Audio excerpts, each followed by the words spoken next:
Mr. Punch presents The Journals of Dorothy Wordsworth, with Jenny Agutter as Dorothy Wordsworth.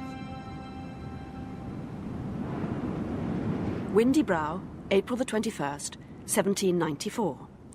To Mrs. Christopher Crackmanthorpe. I should have answered your letter immediately after the receipt of it. I am much obliged to you for the frankness with which you have expressed your sentiments upon my conduct, and am at the same time extremely sorry that you should think it so severely to be condemned. As you have not sufficiently developed the reasons of your censure, I have endeavoured to discover them, and I confess no other possible objections against my continuing here a few weeks longer suggest themselves, except the expense, and that you may suppose me to be in an unprotected situation.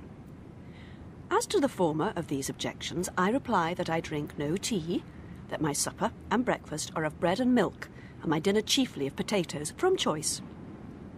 In answer to the second of these suggestions, I affirm that I consider the character and virtues of my brother as a sufficient protection.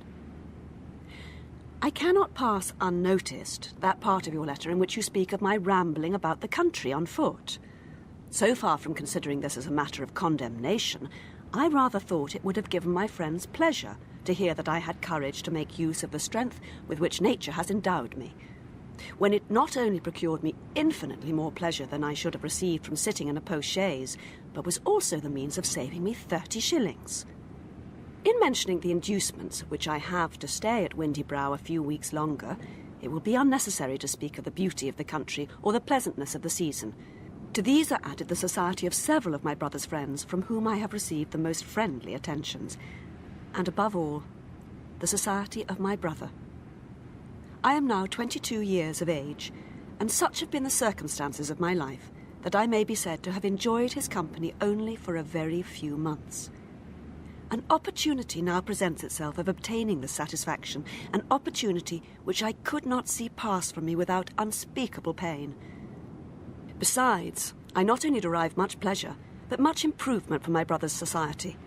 I have regained all the knowledge I had of the French language some years ago, and I have now begun reading Italian. Racedown, June 1797. To Mary Hutchinson. You had a great loss in not seeing Coleridge. He is a wonderful man. His conversation teems with soul, mind, and spirit. Then he is so benevolent, so good-tempered and cheerful, and, like William, interests himself so much about every little trifle. At first, I thought him very plain. That is, for about 3 minutes. He is pale and thin, has a wide mouth, thick lips, and not very good teeth, longish, loose-growing, half-curling, rough black hair.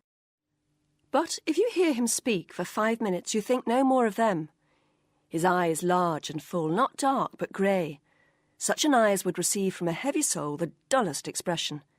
But it speaks every emotion of his animated mind. It has more of the poet's eye in a fine frenzy rolling than I ever witnessed.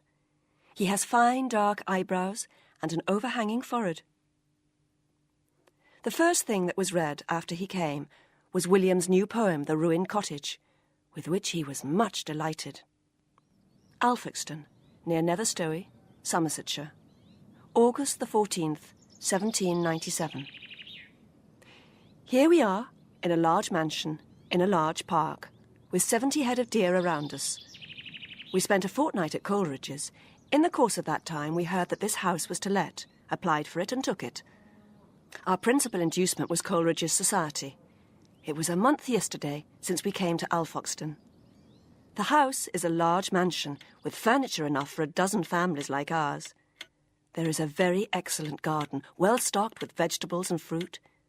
From the end of the house, we have a view of the sea, over a woody meadow country, and exactly opposite the window where I now sit, an immense wood, whose round top from this point has exactly the appearance of a mighty dome. Alfoxden, November the 20th, 1797. We have been on another tour. We set out last Monday evening at 4:30. The evening was dark and cloudy. We went 8 miles, William and Coleridge employing themselves in laying the plan of a ballad to be published with some pieces of William's. William's play is finished and sent to the managers of the Covent Garden Theatre. We have not the faintest expectation that it will be accepted.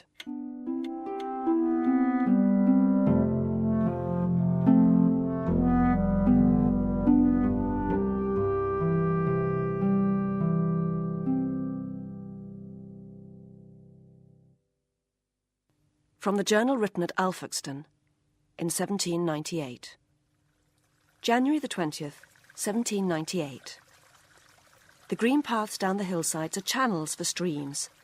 The young wheat is streaked by silver lines of water running between the ridges. The sheep are gathered together on the slopes. After the wet, dark days, the country seems more populous. It peoples itself in the sunbeams. The clustering snowdrops put forth their white heads, the slanting woods of an unvarying brown showing the light through the thin network of their upper boughs. January the 22nd.